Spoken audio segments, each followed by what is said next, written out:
Welcome to Special5 Online Tuitions. Think about a towering redwood or a massive eucalyptus tree stretching high above the forest floor. Trees can pull water more than 100 meters straight up into the sky. They do this without a heart to pump it or any moving parts at all. Every plant faces a geographical problem. They absorb water through roots deep in the soil, but they manufacture food in leaves high above. These two vital areas are often dozens of meters apart. To bridge that gap, the plant relies on a network of internal pipelines to move materials to every single branch, flower, and root. Growth stops if this two-way exchange of resources fails. To keep the system running, plants use two specialized transport tissues to manage the movement. The first pipeline is called xylem. This thin, tube-like tissue carries water and dissolved minerals absorbed from the soil. The xylem operates as a one-way street. Materials inside it move exclusively upward from the roots to the rest of the plant. This cross-section shows upward flow.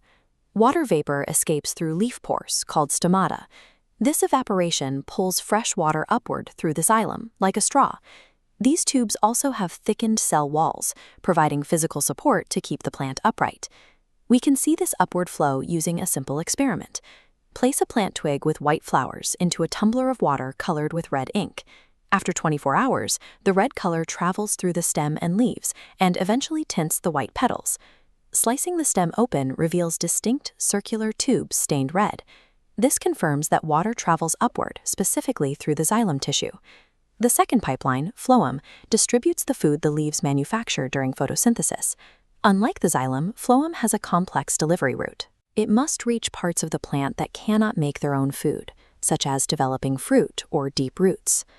This schematic shows phloem branching in multiple directions, upward to new buds, downward to roots, and sideways into fruit. Leaves are the source where food is made.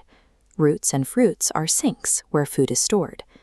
This multi-directional network ensures no part of the plant starves, complementing the xylem's one-way water delivery. We can see the phloem's downward transport in the underground potato tuber.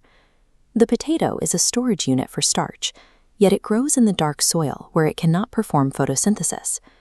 The sunlit leaves above manufacture this starch, which the phloem then carries downward for storage in the tuber. Together, the xylem and phloem act as the plant's life support system, performing a role similar to blood vessels in animals. To summarize, xylem carries water and minerals upward from the roots. Phloem distributes food in whatever direction the plant requires for growth or storage. Thank you for learning with Special5 Online Tuitions.